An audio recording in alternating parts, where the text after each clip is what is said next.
Well, hey everybody. Today we're going to talk about something called iceberg beliefs and why those iceberg beliefs keep you stuck and how to get unstuck. There are certain core values, or not values, but beliefs we have about ourselves that have come through growing up and how we were raised, and maybe what we were told about ourselves, etc., etc. And we carry, and some of that is baggage, and it's a negativity, and we carry that through into our adulthood, and it affects other aspects of our life.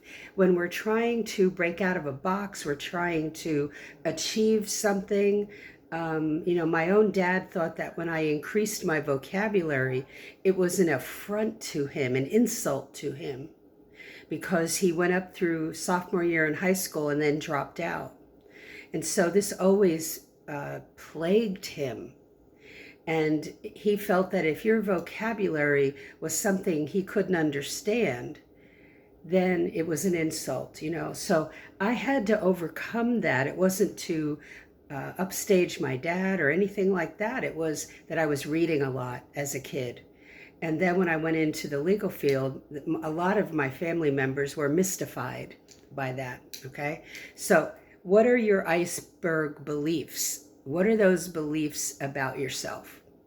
So you have to write that down. Like, what are you carrying as baggage with you? So how do you get unstuck?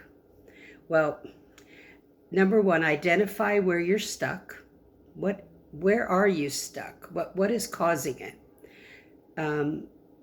Go think about what from your past is causing this, or your present, and then say why. Why is that? Why is this happening? And ask those. Now, this is what we do as paralegals too.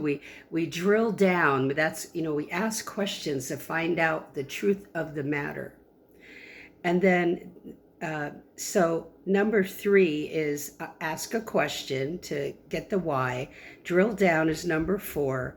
And number 5 is biggie. This is a biggie. Choose whether you're going to hold on to that iceberg or you're going to melt it.